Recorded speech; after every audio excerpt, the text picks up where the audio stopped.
Thank you for coming. Member Michael Graham, that's Graham, will provide a briefing on the investigation into yesterday's helicopter crash in Halloran Springs, California.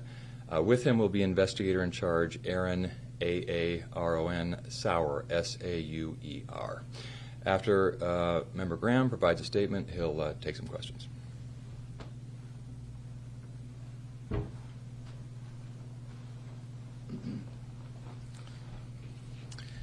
Good evening. I'm Michael Graham, a board member with the National Transportation Safety Board. Joining me tonight is our investigator in charge, Aaron Sauer. The NTSB just recently, within about an hour ago, arrived on scene for this accident investigation. Last night at 8:45 p.m. Pacific Standard Time, an Airbus EC-130 helicopter departed Palm Springs, California, en route to Boulder City, Nevada. At about 10:08 p.m., the helicopter impacted the terrain south of I-15 near Halloran Springs, California. Halloran Springs is about 75 miles northeast of Barstow. 2 crew members and 4 passengers were on board and were fatally injured. Before I go any farther, on behalf of the NTSB, I'd like to express our deepest sympathies to the families and loved ones of those who lost their lives in this terrible tragedy. We have a representative from the NTSB's Transportation Disaster Assistance Division on scene with us. She is currently working with the family members of those who lost their lives and will provide support as well as investigative updates as they become available. The NTSB is an independent agency charged by Congress to investigate every civil aviation accident and significant accidents in the other transportation modes. We are on scene now to gather perishable evidence. Our team is methodically and systematically reviews all evidence and considers all potential factors to determine the probable cause. This is the beginning of a long process. We will not jump to any conclusions, and the information that I provide for you tonight is preliminary.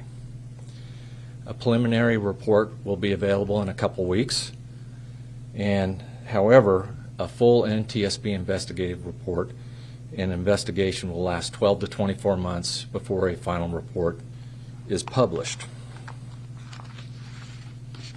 Additional details about the accident include: the crew consisted of a pilot in command and a safety pilot.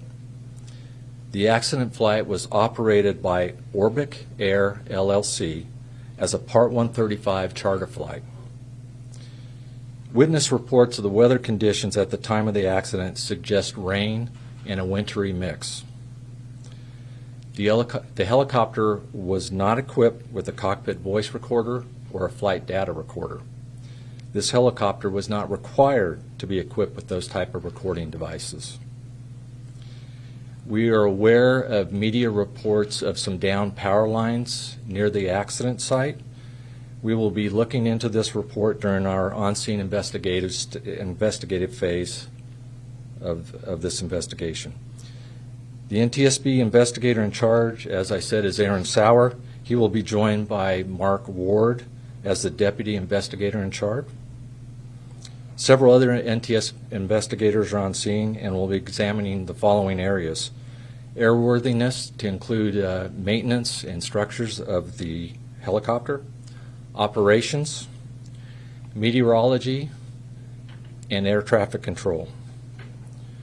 Parties to the investigation include the FAA and Orbic Air LLC. As the investigation continues, other parties could be named. The BEA, the French Aviation Accident Investigation Agency, will serve as an accredited representative because France is the state of manufacturer of the Airbus helicopter and the turbomeca engine. Both Airbus helicopters and turbo mecha engines will serve as technical advisors to the investigation.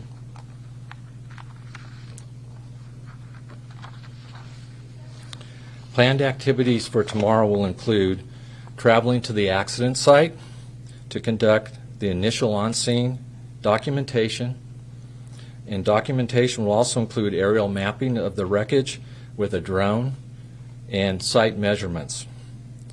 Also, we will be working with Orbit Air to obtain flight crew records, helicopter maintenance records, and flight dispatch records.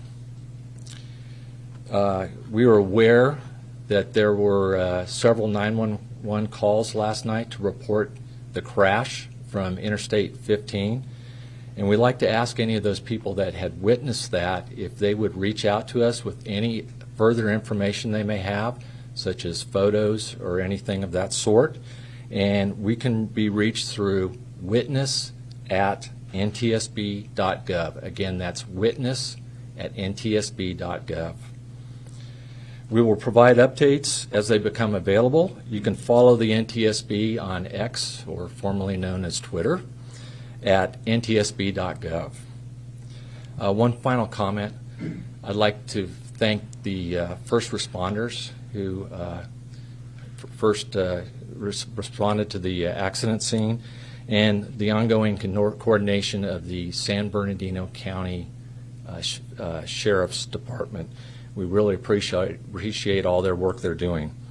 I'll take a few questions here. As I do, please raise your hand, state your name and affiliation.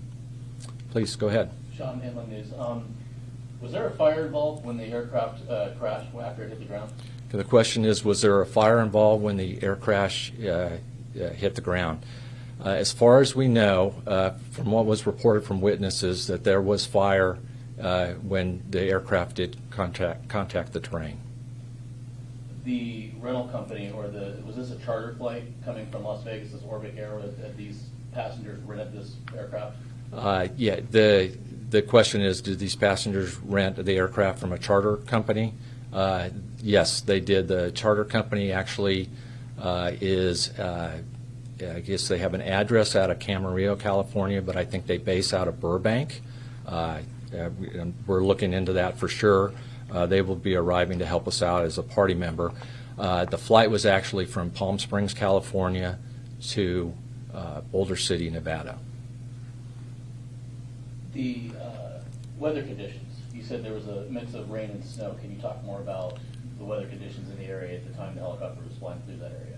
The question is about the weather conditions at the time of the accident and where the helicopter crashed. It was reported by witnesses that there was rain with some wintry mix. We currently have a meteorologist working on our team, and we are working to analyze and get the exact weather conditions at that time. Of course, that's out in the middle of the desert, so we'll have to find the closest reporting stations nearby to be able to give any accurate information as far as the weather was at the scene. My last question is, do you know the altitude that the helicopter was flying through the area? I mean, was it, did they experience, is it possible they experienced a mechanical problem? They were flying high and they, auto-rotated down or came down somehow, or were they flying so low that they crashed into the side of a mountain? What do we know about that? The question is about the altitude and the flight path of the helicopter during the flight. We don't have any specific information on that right now. We are getting air traffic control data, ADS-B data. We're just starting to receive that. Hopefully we'll have more information tomorrow for you on that specifically. And we always have to ask people, do you anything on the passengers or the crew? Can you tell us anything about that? They're asking the questions about any more information on passenger and crews. No, I have no information at this time on that.